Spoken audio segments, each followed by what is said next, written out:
Nigeria, a people blessed with enormous talents and natural wealth, teaming up with the rest of Africa to change the face of the world.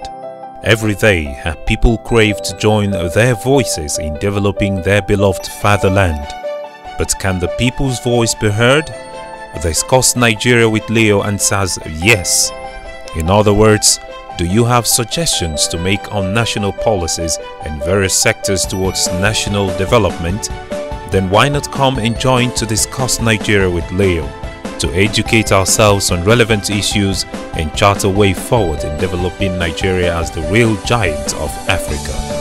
Simply send in your preferred topic for discussion via our Facebook platform Discuss Nigeria with Leo and our BBM channel. Let us know as well if you'd like to be our guest on the radio and television platforms of the program. It is time to make your opinion loud and clear. Nigeria yearns for your voice.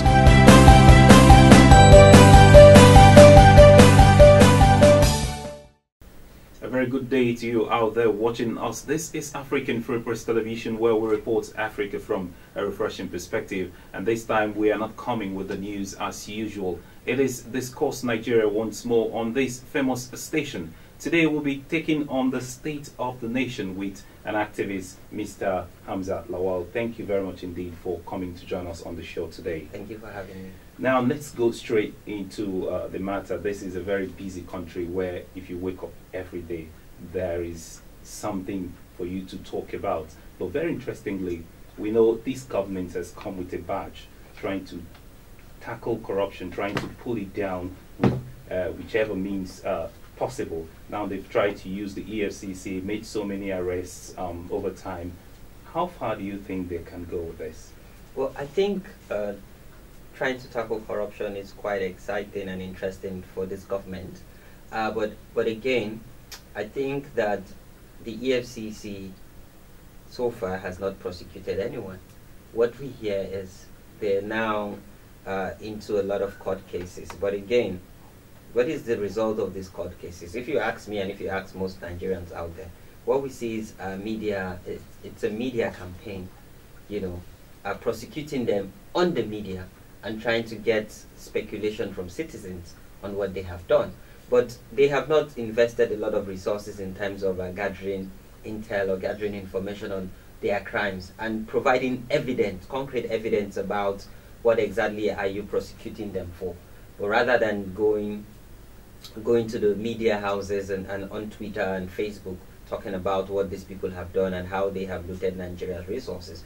But I believe that with time we'll see another trend where they're able to focus more on gathering, you know, evidence on what they have done and how they have done these corrupt practices, and then prosecute them in court so we can have a court ruling, not putting the judiciary in a position where they won't even have a direction in terms of now acquitting these people that you call corrupt in the first instance. That's very much saying there is no structure, laid down structure for fighting corruption. So well, I would say there is some structure because the TSA by the government has done a lot.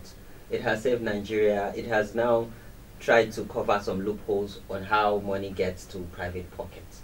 But we still need to do more because if now again we're talking about the TSA, but up to this moment the National Assembly is not part of the TSA.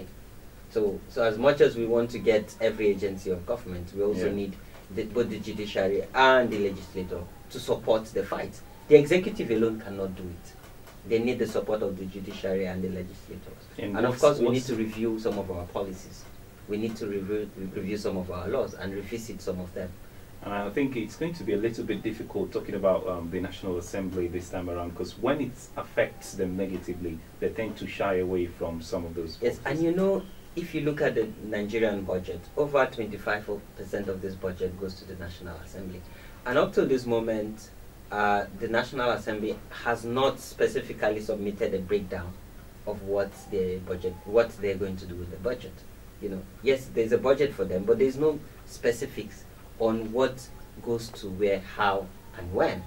Yes, we've gotten commitment from the Senate President during the civil society meeting, you know, that he is going to release these documents. But again, there is no timeline to this, and up to this moment, it has not yet been released. And there's a lot of agitation that this budget should be passed, because right now there's no money in the country, and the economy is torn. It's torn.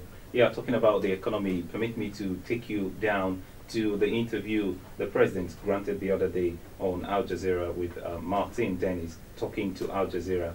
There were a lot of issues raised there, but let's pick the absolute no Mr. President said to the devaluation of Naira, saying it is in the interest of the country. Do you go along with that thinking? Well, it is the interest of the country, but it is sad to note that our economy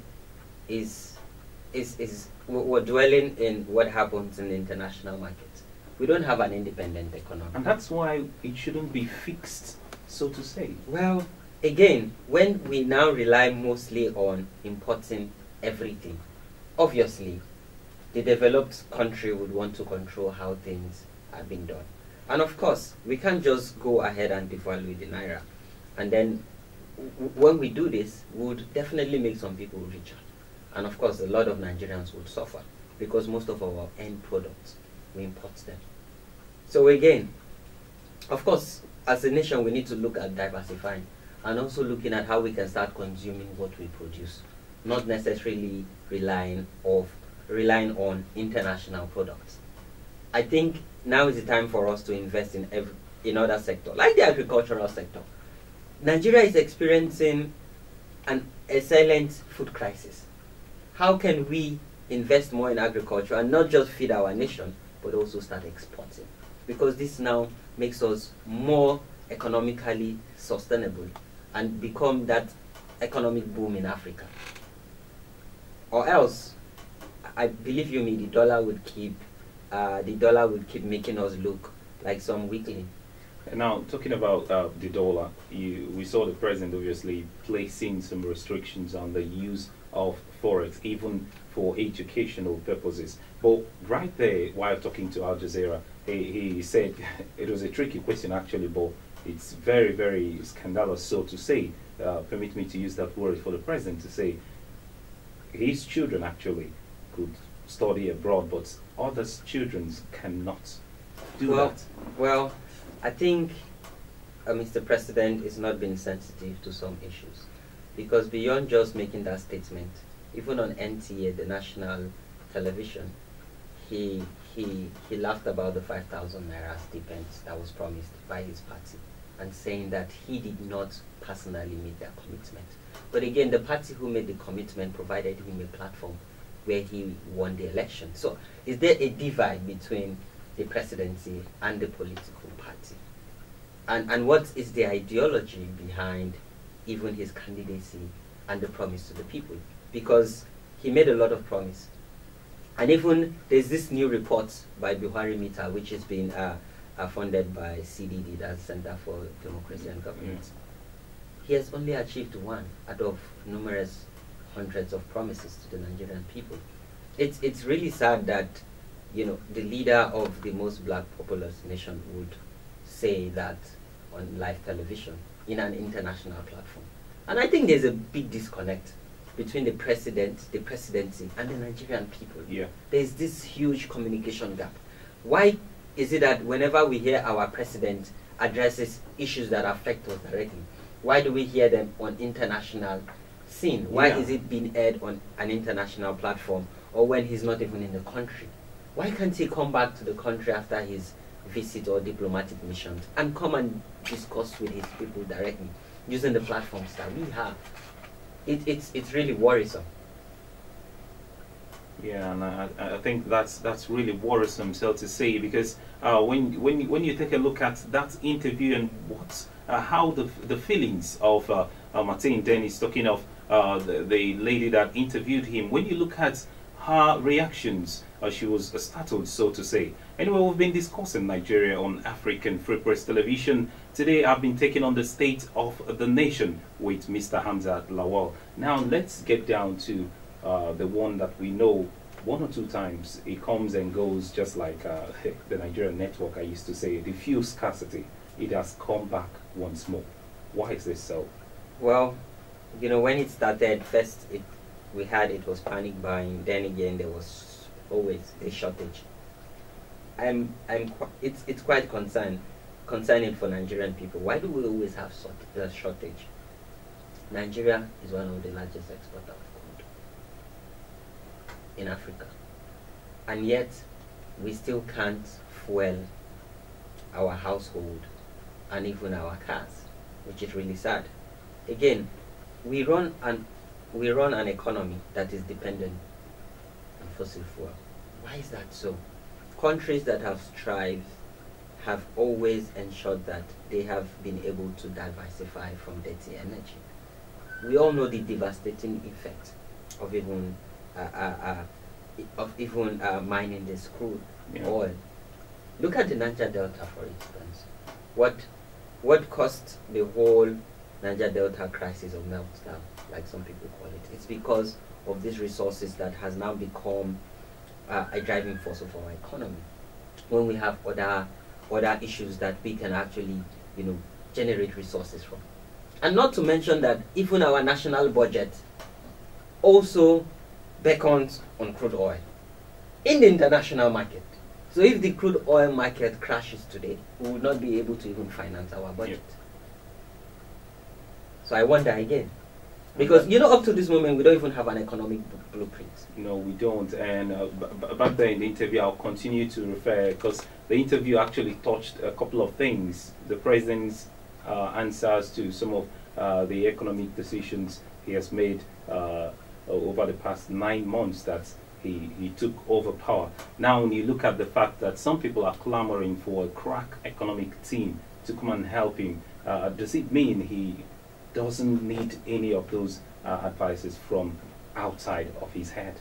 Obviously, the president cannot do it alone. As much as he's ambitious, as much as he's passionate, you need help. You need expertise around this. We're talking about money. Yeah. You need economic advice. You need accounting advice and other financial advice around it. So obviously he needs help, and a good help would help him to be able to deliver on his campaign promises. And this would also set a pace in terms of where is Nigeria going to economically, socially, and which would now instigate either positive or negative political environment as we grow in our democracy. Yeah, the government, part of the issues you touched was the fact that there is a huge gap between the government and the people, which asks the pertinent question: how much do the governments listen to the people, to the masses, when they cry out for? We talked about some time ago, we talked about the electricity tariff, which obviously the government has not brought down. They still left it to where they increased it. And then we still talk about the rule of law. So many issues here to talk about. How much do you think the government listened to the people? I think the feedback mechanism, there's a problem with the feedback mechanism between the government and the people on the ground. We have different platforms, but again, the government has not been able to explore this platform to listen to the voices of the people, because a lot of people are clamoring for a lot of change and differences in the society. Even the National Assembly, during a sitting said that this tariff should be reversed. Yeah. But again, respect for rule of law and independence is not happening. The National Assembly, which is the highest lawmaking organ of governance, has already said it should be reversed and then reviewed before implemented, but the executive has not reversed it.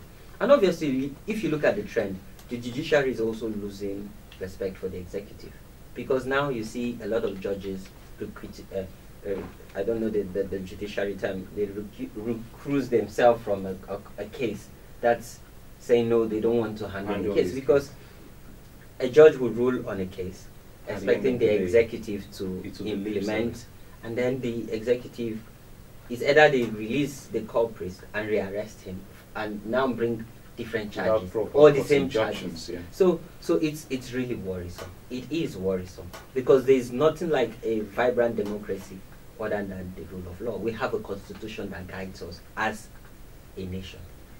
And talk of what the government has actually, or the president himself has done to try to bridge this gap between the people and the presidency or the government, so to say. We saw him last month also appointing so many people to handle his media sector.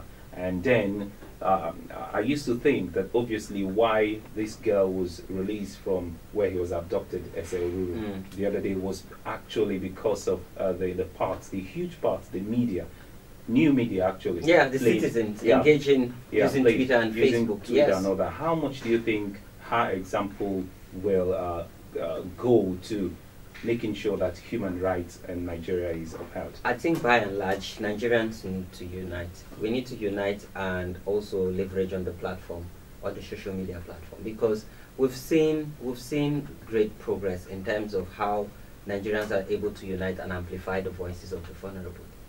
I think we need to unite more and pick issues and support each other, irrespective of our religious, political, or ethnic background, because the entire nation and even the international community added their voices for rule. Why can't we unite our voice against the increase of tariff? Why can't we unite our voices against the rule of law, the respect of the rule of law, and the rights of Nigerian citizens and people? Because you see, some people would say, well, it's not affecting me directly. Tomorrow might be your turn. A colleague of mine actually said he went to purchase the electricity tariff, and he was complaining there at the office, and one man was like, it's not for everybody. If you're not up to if you can't keep up with it, why not just go and buy, such statements? Why not just go and buy maybe generator and all that? Which is really sad. Which is really sad. We talk about the tariff and Nigerian electricity. Do you know that over 60% of Nigerian population are not even connected to the national grid? And then we wonder, how do they get access to energy services? Over 60% are not connected. And if we say, there was a report a couple of weeks ago that we generate 5,000, we've increased to 5,000 megawatts. And now, due to the vandalization, and then you wonder again, why do our electricity agency keep coming back to citizens and say there was vandalization? This keep happening. Is it that when you get budget allocation for to increase security around this infrastructure, is it that you don't do it? Why would you keep coming back with the same excuse? And even if we were able to even generate 10,000 megawatts, are we able to distribute those 10,000? Do we have the infrastructure to distribute them? Because there is difference between generation and distribution. And that's where we have majority of problems. While we've been discussing Nigeria on African Free Press Television, we've been taking on the state of the nation today. I must thank you very much for coming to speak to us today on the station. Mr. Hamzat Lawal, thank you very much indeed for joining us today. Thank you for having me, my brother. For more, please do log on to our website at www.africanfreepress.com. Follow us on Twitter at African Free Press. Like our Facebook page at africanfreepress.com. Do join us in our discussions on various interesting topics at African Free Press Forum, and subscribe to our YouTube channel at African Free Press. My name is Leo Oketa. Do enjoy the rest of your day.